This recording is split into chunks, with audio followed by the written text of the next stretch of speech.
जे होस् विदेशमा बसेर पनि प्राउड फिल गर्न चाहिँ पाइराखिन्छ है। मजा आउँछ कि यसो भन्दाखेरि पनि कहाँ छस् है भन्दाखेरि म त विगत 10 वर्षदेखि अस्ट्रेलियामा बसिरहेको छु यार, पढ्दैछु, काम गर्दैछु भन्दाखेरि पनि हल्का खुसी लाग्छ, प्राउड फिल हुन्छ के। खुसी पनि किन नलागोस् हेर्नुहोस्, अब यो 2026 को अहिले मे महिना भर्खर सुरु भइरहेको छ।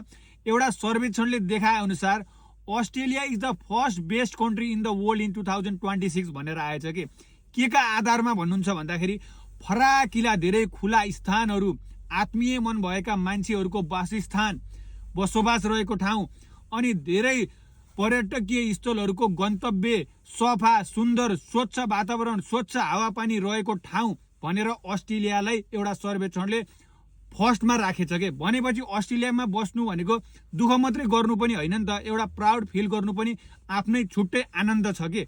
अस्ट्रेलियामा छु भनेर जो कोही त्यहीले त भन्न पाउँदैन नि त। त्यही भएर जहाँ हुनुहुन्छ, जस्तो ठाउँमा हुनुहुन्छ, जे गर्दै हुनुहुन्छ, प्राउड फिल गर्नुहोस्, खुसी हुनुहोस्, राम्रोसँग बस्नुहोस् के। That's it.